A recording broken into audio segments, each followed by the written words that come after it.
দীনেশ ত্রিবেদী বাংলাদেশের প্রধানমন্ত্রী তারেক রহমানের সাথে গুরুত্বপূর্ণ বৈঠক শেষ করেই দিল্লি চলে গেছেন।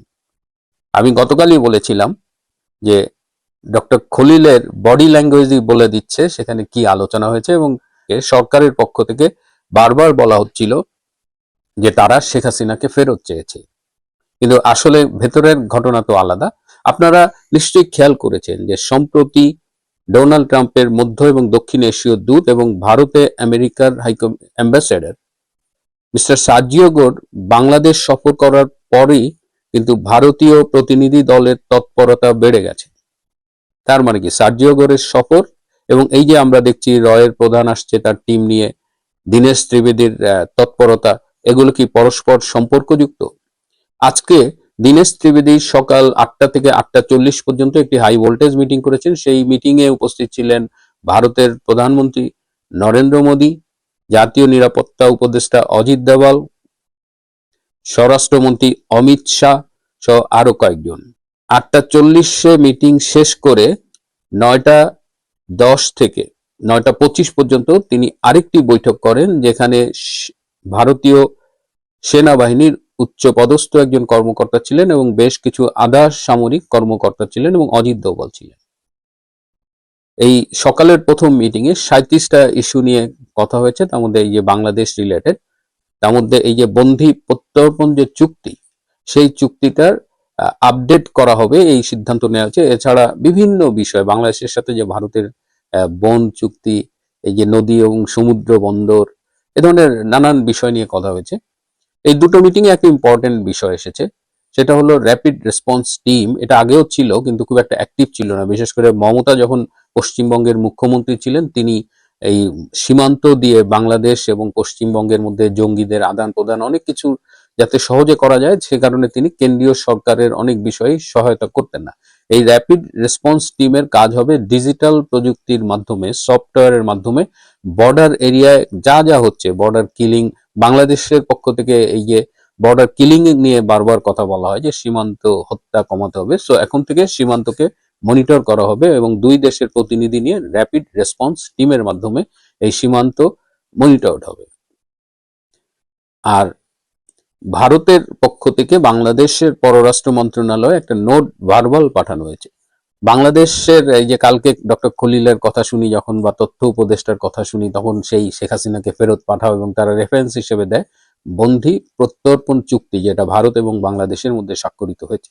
কিন্তু এই চুক্তি 11 নম্বর পৃষ্ঠার 3 নম্বর অনুচ্ছেদের শেষ অংশে কিন্তু লেখা আছে, কোনো বিতর্কিত আইন, কোনো ক্যামেরা ট্রায়াল, কোনো সামরিক আদালতের মাধ্যমে বিচার করে সেই বিচারের রায় অনুযায়ী বন্দীদের প্রত্যর্পণ, সেটা কিন্তু এই চুক্তিতে প্রযোজ্য হবে না। এবং যেহেতু বাংলাদেশের আইসিটিতে বর্তমানে যে বিচারগুলো চলছে সেটি আইনের চোখে শুধু অবৈধ না, সেটি চরমভাবে বিতর্কিত।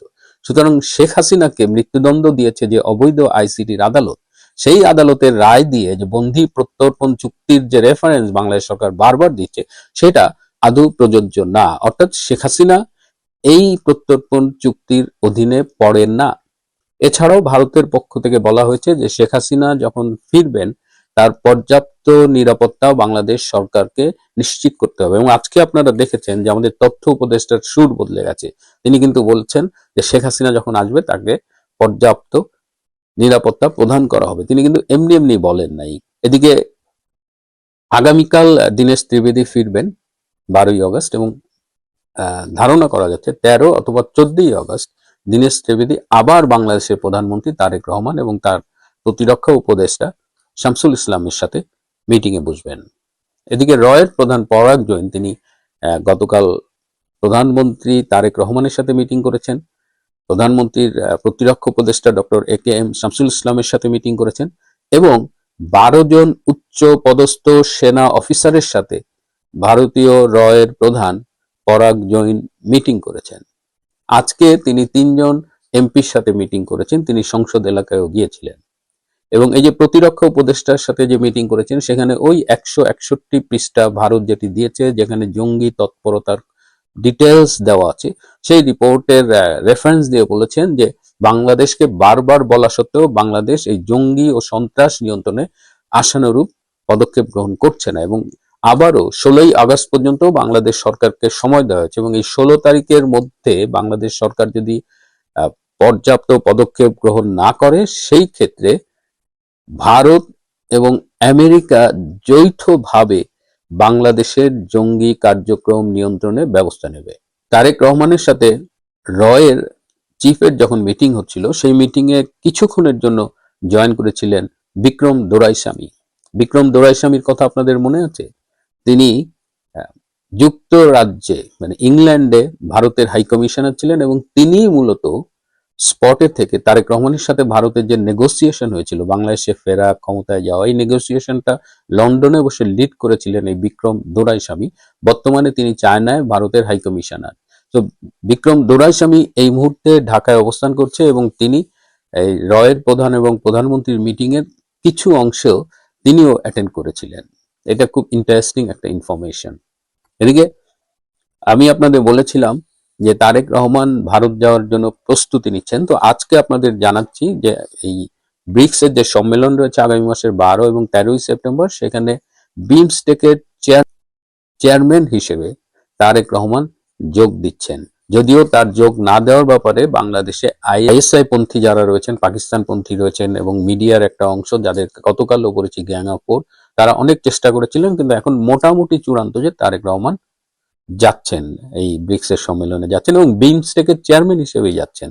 বাংলাদেশের প্রধানমন্ত্রী হিসেবে তিনি যাচ্ছেন না। কিন্তু আপনাদের মনে আছে যে ভারতের পররাষ্ট্রমন্ত্রী ডক্টর জয়শঙ্কর কিন্তু তারেক রহমানকে নরেন্দ্র মোদীর পক্ষ থেকে আমন্ত্রণ জানিয়ে গিয়েছিলেন। তো সেই আমন্ত্রণটা এখনো কিন্তু বহাল আছে। সবশেষে গতকাল বলেছিলাম যে লোডশেডিং এ এই সরকার রেকর্ড করেছে, সেই রেকর্ডটি কিন্তু আজকে আবার ভেঙে গেছে, অর্থাৎ আরো বেশি লোডশেডিং। তাই নিন্দুকেরা প্রশ্ন তুলছে যে বিএনপি সরকারের আসলে বিদ্যুতের সাথে সম্পর্কটা এরকম কেন, যে তারা যখনই ক্ষমতায় আসে তখনই সারা দেশ অন্ধকারে ডুবে যায়, লোডশেডিং ভয়াবহ আকার ধারণ করে। প্রিয় বন্ধুরা, আজ এ পর্যন্তই। ভালো থাকবেন, সুস্থ থাকবেন, তার চেয়েও জরুরি হলো নিরাপদে থাকবেন। সবাইকে অনেক ধন্যবাদ।